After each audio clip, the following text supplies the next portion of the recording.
o vale estava em silêncio. De um lado, o exército de Israel, do outro, os filisteus. Entre eles, um espaço vazio, um campo de confronto. E naquele vazio surgia Tidus Ous Deash, uma figura colossal, Golias.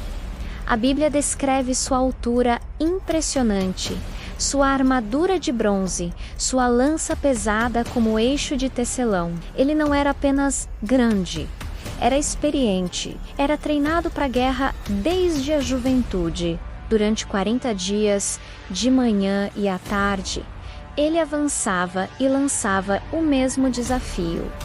Escolham um homem para lutar comigo. Se ele me vencer, seremos seus servos. Se eu vencer, vocês serão nossos. Era mais do que provocação. Era humilhação pública. O exército de Israel tremia. O rei Saul, que deveria ser o líder mais corajoso, estava paralisado. E então, em meio a soldados treinados, aparece alguém improvável. Davi não era general, não era guerreiro experiente. Era pastor. Ele não estava ali para lutar, estava ali para levar comida aos irmãos. Mas quando ouviu Golias zombando do exército e desafiando o Deus de Israel, algo dentro dele reagiu. Para os soldados, Golias era um gigante invencível. Para Davi, era alguém que desafiava o Deus vivo. Essa é a primeira grande diferença. Perspectiva. Enquanto todos viam tamanho, Davi via afronta espiritual. Seus próprios irmãos o repreenderam. Disseram que ele era presunçoso, mas Davi já tinha uma história com Deus. No silêncio do campo, ele havia enfrentado leões e ursos para proteger o rebanho. E ele dizia algo poderoso: "O Senhor, que me livrou das garras do leão e do urso, me livrará deste filisteu." Note que ele não confiava na própria habilidade. Ele confiava na fidelidade de Deus no passado. A fé de Davi não surgiu no vale. Foi construída no anonimato. Saul tentou vestir Davi com sua própria armadura, mas a armadura não servia. Era pesada, desconfortável. Davi a retirou. Essa cena é simbólica. Ele não podia lutar a batalha de outro jeito. Não podia usar métodos que não combinavam com sua história. Ele escolheu 5 pedras lisas e uma funda contra espada, lança e escudo. A cena parece desproporcional, mas a fé sempre parece desproporcional aos olhos humanos. Quando Davi avançou, Golias riu.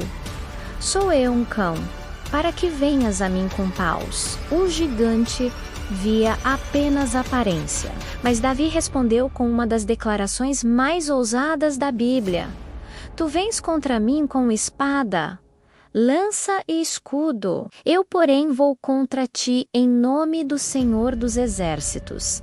Esse é o centro da história.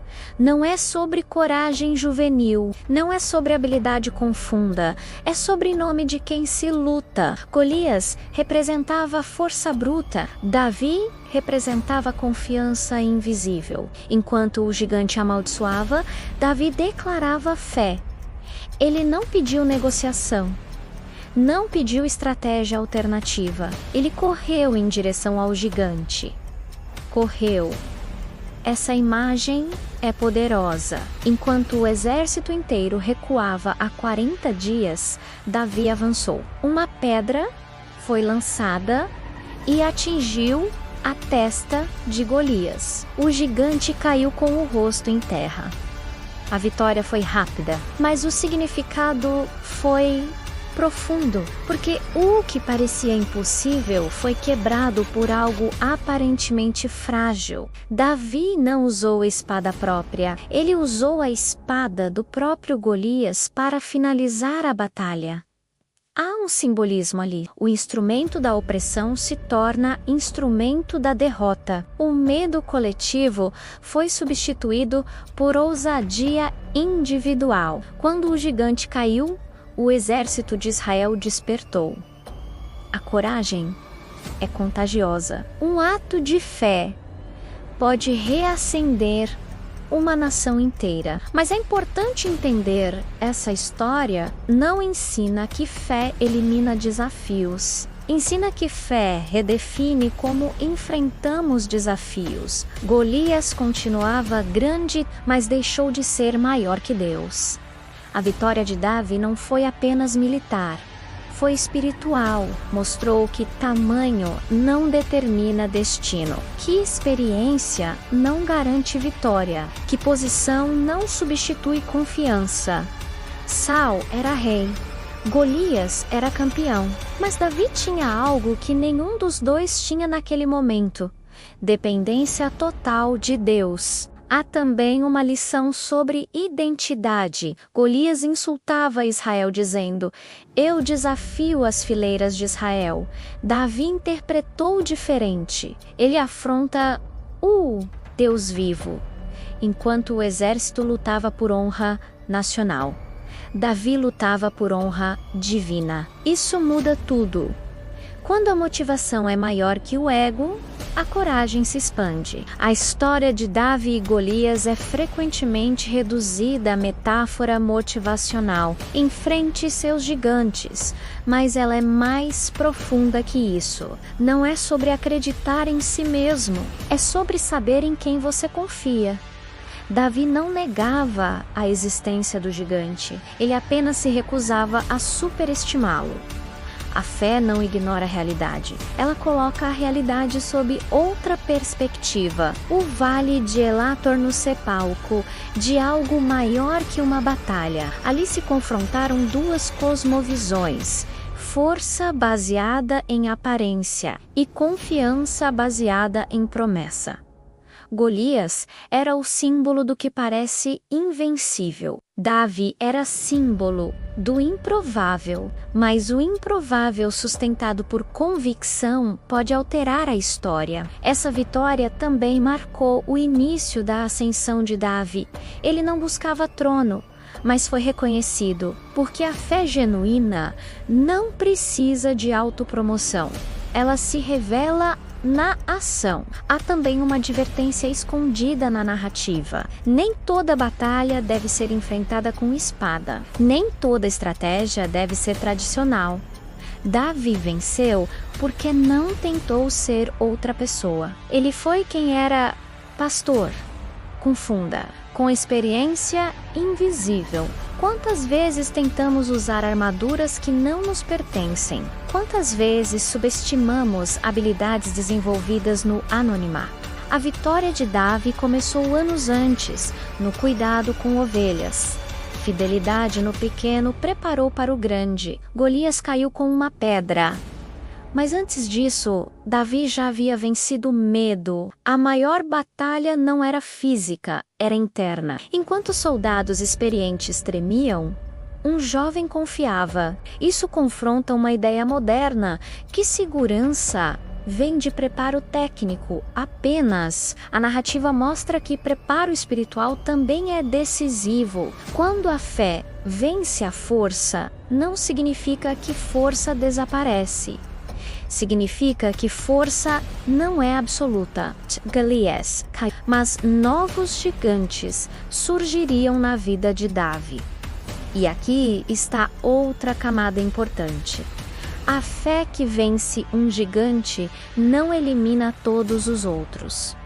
Ela cria memória. Davi poderia olhar para trás e lembrar: eu já vi Deus agir. Memórias espirituais fortalecem futuros enfrentamentos. A história também desafia sistemas que avaliam pessoas apenas por aparência. Se dependesse de critérios humanos, Davi jamais seria escolhido. Mas Deus, segundo o texto, não vê como o homem olha aparência. Deus olha coração. Essa frase ecoa em toda a narrativa. Golias era aparência. Davi era coração, e no confronto entre aparência e coração sustentado por fé prevaleceu. O Vale de Hela tornou-se símbolo eterno, não apenas de coragem, mas de confiança que ultrapassa a lógica, porque logicamente Davi deveria perder. Mas a fé introduz uma variável invisível, e às vezes a variável invisível redefine o resultado visível. A história de Davi e Golias continua sendo contada porque toca algo universal. Todos enfrentam gigantes, medos, pressões, desafios desproporcionais, mas a narrativa não diz que o gigante desaparecerá. Ela diz que o gigante pode cair, e cai não necessariamente pela força equivalente, mas pela confiança maior. Quando a fé vence a força, não é triunfo do fraco, é triunfo da dependência correta.